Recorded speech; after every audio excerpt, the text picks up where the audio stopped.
चंदामामा रामायणम 19वां भाग। पंचवटी में आश्रम बनाकर अपनी पर्णशाला में सीता, राम और लक्ष्मण सुखपूर्वक रहने लगे। हेमंत ऋतु आ पहुंची। एक दिन प्रातःकाल वे तीनों स्नान करने के लिए गोदावरी नदी के समीप जा रहे थे।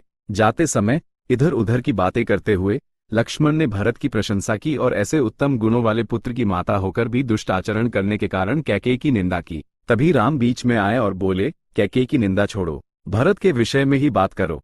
भरत, लक्ष्मण और शत्रुघ्न के साथ सीता सहित मैं कब राज्य करूंगा? इस विचार से राम के मन में विषाद उत्पन्न हुआ। तीनों गोदावरी में स्नान करके आश्रम लौट आए। प्रातःकाल के कर्तव्य कर्म पूरे कर वे पर्णशाला में बैठे थे। तभी उस मार्ग से एक राक्षसी आई। वह रावण की बहन शूर्पणखा थी। उसका मुख विकृत था, उसका पेट बड़ा था, केश लाल रंग के थे और स्वर भयानक था। वह वृद्धा भी थी।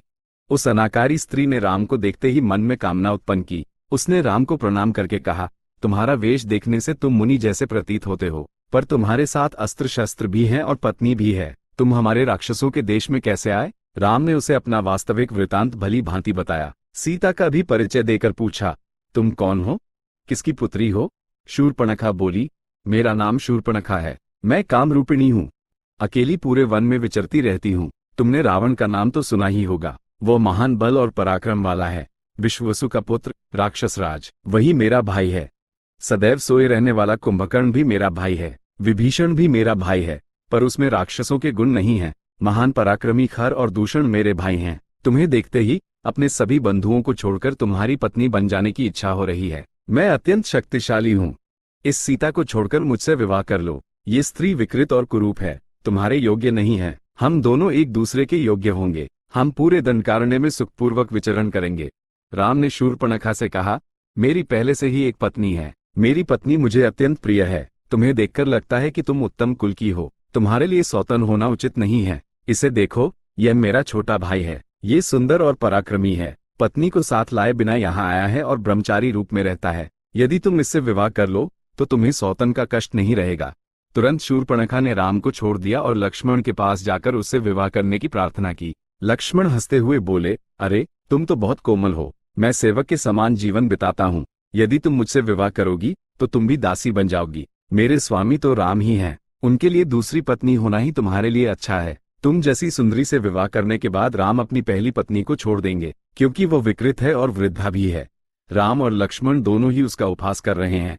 ये शूर्पणखा समझ नहीं पाई। वो फिर राम के पास आई और बोली, इस वृद्ध कुरूप स्त्री से विवाह करके तुम मेरे सौंदर्य का अपमान कर रहे हो। मैं इसे अभी निगल जाऊंगी। इसके बाद बिना सौतन के कष्ट के हम दोनों सुख से रह सकेंगे। ये कहकर वो सीता पर झपटी। सीता भयभीत होकर भागी। शूर्पणखा उसका पीछा करने लगी। तभी राम ने लक्ष्मण से कहा, दुष्टों के साथ परिहास करना कितना अनुचित होता है। ये देख लिया ना, सीता को कोई आपत्ति न हो, इसका ध्यान रखो। इस शूर्पणखा को अंगहीन कर दो। लक्ष्मण ने राम के पास रखी हुई तलवार उठाई और शूर्पणखा की नाक और कान काट दिए। पीड़ा से जोर जोर से चिल्लाती हुई शूर्पणखा उसी मार्ग से घने वन में भाग गई। जनस्थान में खर अनेक राक्षसों के साथ बैठा हुआ था। उसी स्थान पर शरीर से रक्त बहता हुआ शूर्पणखा आ पहुंची और भूमि पर गिर पड़ी। रक्त धाराओं के समान बह रहा था। विकृत रूप में अपने समीप आकर गिरी हुई शूर्पणखा को देखकर खर ने कहा, तीनों लोकों में मुझे देखकर सब लोग भयभीत होते हैं, फिर भी तुझे इस प्रकार कर अपने प्राणों को संकट में डालने वाला वह कौन है?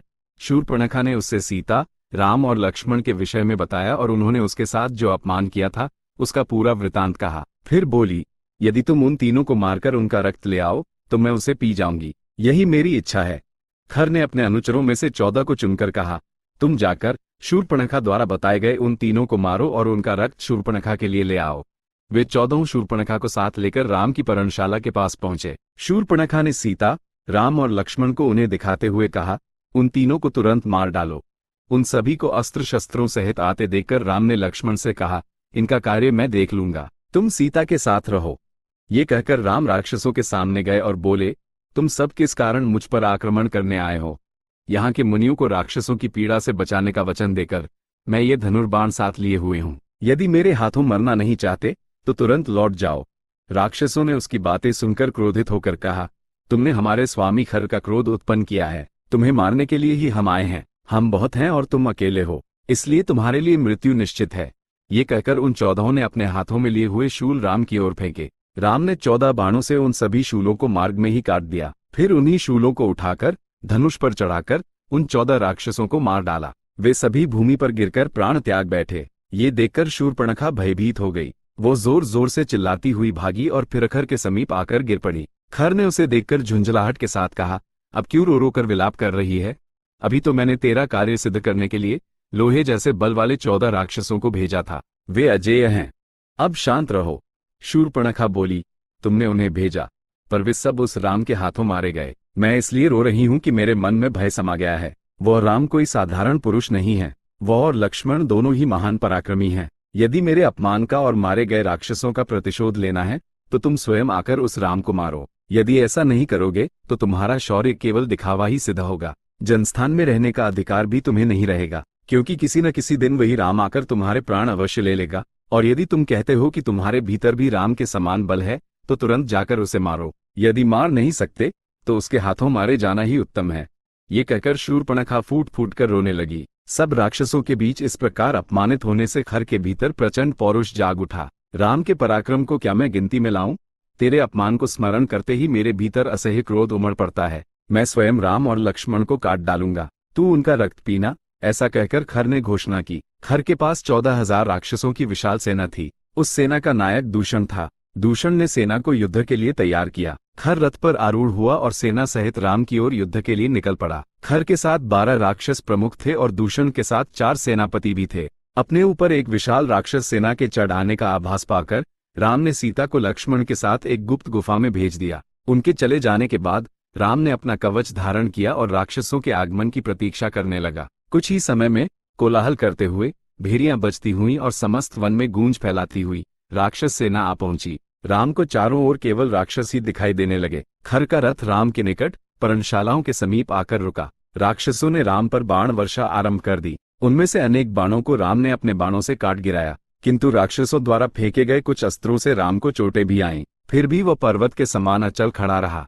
परंतु राम द्वारा चलाए गए तीव्र बाणों से राक्षस गिरने लगे। अनेक राक्षस राम के हाथों मारे गए। कुछ भयभीत होकर खर की शरण में भागे। दूषण ने उन्हें धैर्य बांधाया और स्वयं राम की ओर बढ़ा। उसके साथ आए राक्षसों सहित दूषण पर राम ने गांधर्वास्त्र का प्रयोग किया। सहस्रों बाण उत्पन्न होकर राक्षसों पर गिरे और उनके प्राण हर लिए। राम और दूषण के बीच घोर युद्ध हुआ। उस युद्ध में राम ने दूषण के सारथी को, उसके घोड़ों को और अंत में दूषण की दोनों भुजाओं को अपने बाणों से काट दिया।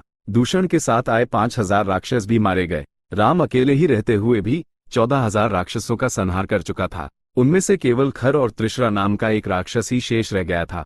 खर का क्रोध सीमा से परे था। जब खर राम की ओर बढ़ने लगा तब त्रिशरा बीच में आकर बोला, राम को मैं मारूंगा, तुम देखते रहो। यदि राम ही मुझे मार दे तब तुम उसे मार सकते हो। खर ने उसकी बात मान ली। त्रिशरा और राम के बीच भयानक युद्ध हुआ। उस युद्ध में त्रिशरा अपने घोड़े, सारथी और ध्वज को खो बैठा। उसके वक्ष पर बाण लगने से वो मूर्छित होकर गिर पड़ा। उसी अवस्था में राम ने 3 बाण छोड़कर त्रिशरा का सिर काट दिया। इसके बाद राम और खर के बीच युद्ध आरंभ हुआ। युद्ध कौशल में निपुण होने के कारण खर ने राम के हाथ का बाण तोड़ दिया और उसके कवच को भी टुकड़े टुकड़े कर दिया। राम का शरीर रक्त से भर गया। तब राम ने अगस्त्य द्वारा दिया गया धनुष उठाया और भयानक बाणों का प्रयोग करके एक को रथविहीन कर दिया। खर ने अपनी गदा राम की ओर फेंकी। राम के बाणों से वह चूर चूर हो गई। फिर खर ने पास खड़े एक वृक्ष को उखाड़कर राम की ओर फेंका। राम ने उसे भी अपने बाणों से काट दिया और एक ही क्षण में खर का वध कर दिया। इस प्रकार राम ने खर, दूषण और 14,000 राक्षसों का संहार किया। इससे दंडकारण्य से राक्षसों का भय पुनर्तः समाप्त हो गया। युद्ध समाप्त हुआ ये जानकर सीता गुफा से बाहर आई और राम को दृढ़ता से आलिंगन कर अत्यंत प्रसन्न हुई। चंदामामा रामायणम 19वां भाग संपूर्ण। अधुना स्वस्ति।